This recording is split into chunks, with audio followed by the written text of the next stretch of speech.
Livre de Coëlette, Ecclésiaste en français, chapitre 3. À toute chose sa saison, et à tout désir sous les cieux son temps.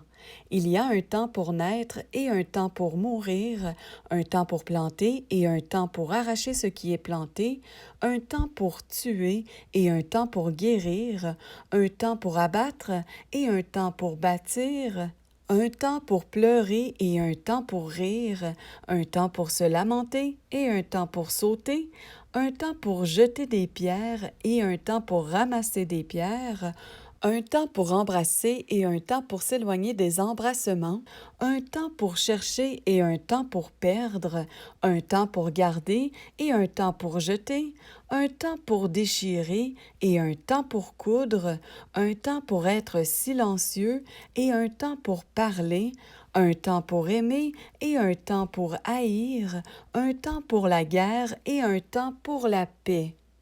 Quel avantage y a-t-il pour celui qui agit dans ce à quoi il travaille? J'ai considéré cette occupation qu'Élohim a donnée aux fils des humains pour s'y appliquer. Il a fait toutes choses belles en son temps. Aussi a-t-il mis l'éternité dans leur cœur, sans toutefois que l'être humain puisse comprendre du commencement à la fin l'œuvre qu'Élohim a faite. J'ai reconnu qu'il n'y a rien de meilleur que de se réjouir et de se faire du bien pendant sa vie. Et même si un être humain mange et boit et jouit du bien-être de tout son labeur, c'est un don d'Élohim. Je sais que tout ce qu'Élohim fait est pour toujours, il n'y a rien à y ajouter et rien à en retrancher, et Élohim le fait afin qu'on éprouve de la crainte devant lui. Ce qui est a déjà été, et ce qui sera a déjà été, et Élohim rappelle ce qui est passé. J'ai encore vu sous le soleil qu'au lieu établi pour juger, il y a de la méchanceté, et qu'au lieu établi pour la justice, il y a de la méchanceté. Je me suis dit dans mon cœur, Élohim jugera le juste et le méchant, car il y a là un temps pour toute chose et pour toute œuvre.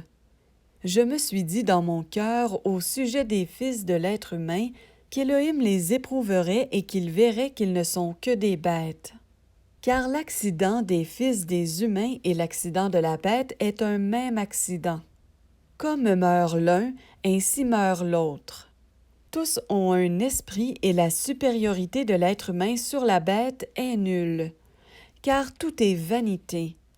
Tout va dans un même lieu. Tout a été fait de la poussière et tout retourne à la poussière. Qui sait si l'esprit des fils de l'être humain monte en haut et si l'esprit de la bête descend en bas dans la terre?